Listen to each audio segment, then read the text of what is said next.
వీరకుడు మహారథి అయిన ద్రుపద మహారాజు కలరు.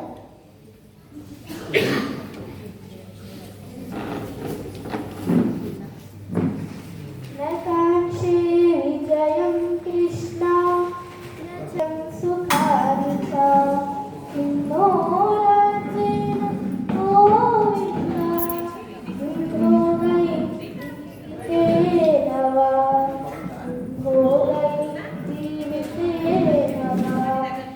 ఓ కృష్ణ, నాకు విజయము గాని రాజ్యము గాని సుఖములు గాని అక్కడే లేదు.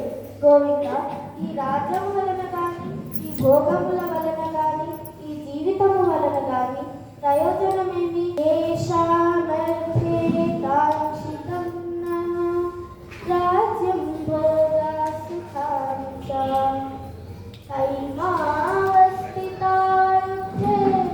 ప్రాణాన్ సత్యాధనాని చ. మనము ఎవరికై ఈ రాజ్యమును ఈ భోగములను ఈ సుఖములను కోరుచున్నామో వారే తన ప్రాణముల ఎడల ఆశలు వదులుకొని యుద్ధములకు వచ్చి ఉన్నారు. ఆచార్య పుత్ర తథైవ చ పితామహ మాతులా శ్వశురా పౌత్ర శాలా సంబంధినస్తథా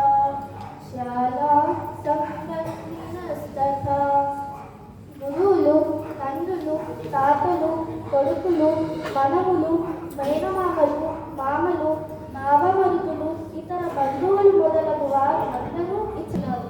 వీరితో నేను యుద్ధం ఎలా చేయగలుగుతాను?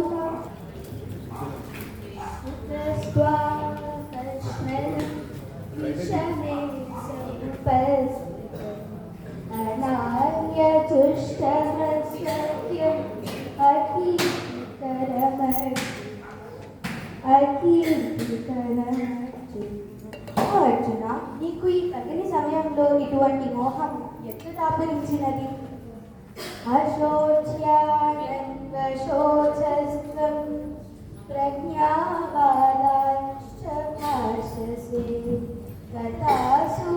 గతాసూంశ్చ నానుశోచంతి పండితాః. ఓ అర్జున, నీవు శోకింపదగని వారి గురించి శోకించుచున్నావు కనుక పండితులే మాట్లాడుతున్నావు. పండితులైన వారు ప్రాణులు పోయిన వారి గురించి కానీ ప్రాణులు పోని వారి గురించి కానీ కర్మణ్యే బాధికారస్తే మా ఫలేషు భాజనా మా కర్మ ఫలదే విమోహో మా తే సంగో స్వకర్మణి మా తే సంగో స్వకర్మణి. ఓ అర్జున, కర్మఫలములకు నీవు కారణము కారాదు, అట్లని కర్మలను చూడ మానరాదు. కావున అర్జున, కృతనిశ్చయుడవై యత్ర యుక్త